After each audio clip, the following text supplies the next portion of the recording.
You know, finish of the first scrimmage, it's hard right now. I mean, because when you're on the field, you see all the mistakes that are being made as an offense and a defense, and we are a long way away from being able to execute, at the level that we need to be able to execute. But this scrimmage was all about a personnel scrimmage. This one was more about a number of plays. This one was more about seeing different players in different situations to see how they were going to respond to it and to let them work through it a little bit. And we went a little bit longer than I wanted to, but I felt like we needed the work to be able to make the personnel decisions we have to make and put the depth chart together for next Wednesday is when I'll be able to have it released, because we're given the players, it's been a long 8 days that we've gone so far. I know they're sore, they're beaten up a little bit, had a long scrimmage today, ran them hard afterwards, so giving them the next 5 days off, and then we'll bring them back and have a chance to watch the film and meet with them and talk with them, and then I'll release the depth chart to the media with where we're going to be at that point,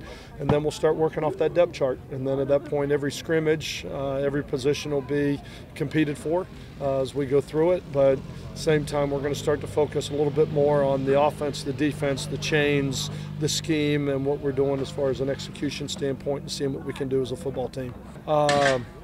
You got to tackle them. I mean, it's a different story than just blowing a whistle and saying you had him in two-hand touch. He runs hard. He runs hard. I told Coach Peterson I wasn't looking to see him carry the ball 30 times today. I've got enough on film from last year, but I was impressed with the way he ran. I think, like I said, I'm looking right now more concerned with who's going to be his two.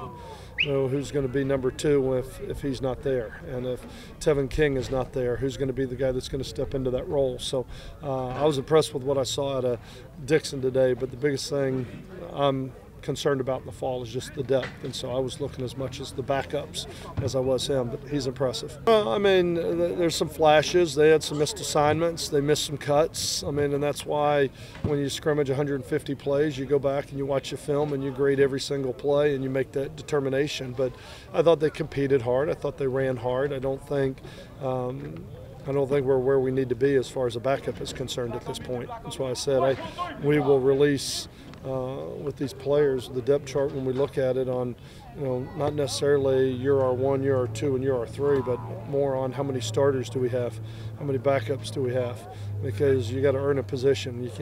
You don't inherit it, you don't get it given to you just because you're the next one in line. There's a standard and a level that it's going to take, and I don't think we're at a backup level yet at that point with our next tailback. Mixed bag overall. Mixed bag overall. You'd see a great throw, and then you see a guy wide open, and they'd miss it. I don't think we threw the ball very accurately today. I put white shirts on some of the younger quarterbacks to let them run.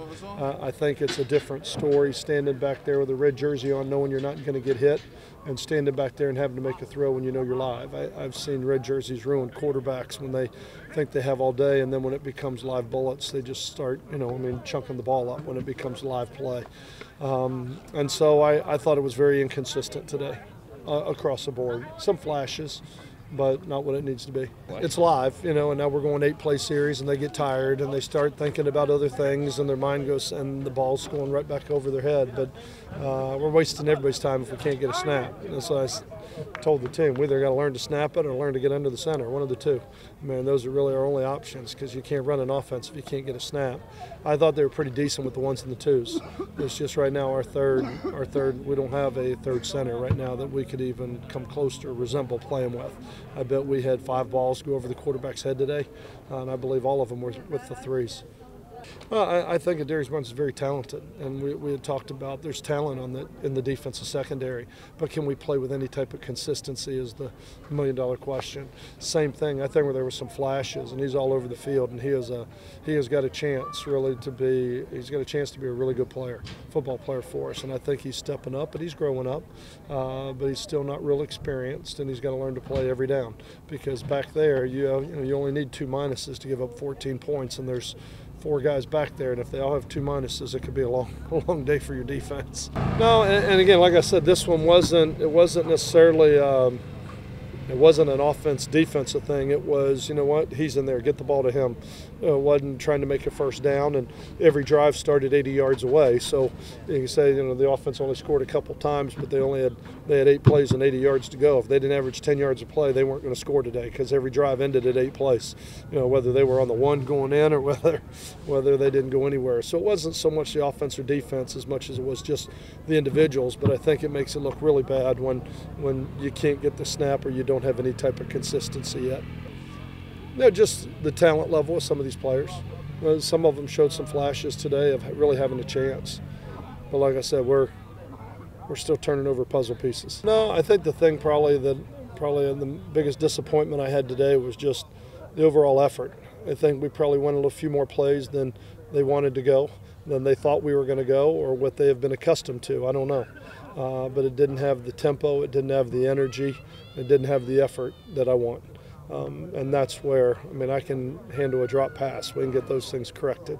But the concern I have right now is it just wasn't the type of effort that I'd like to see on scrimmage day.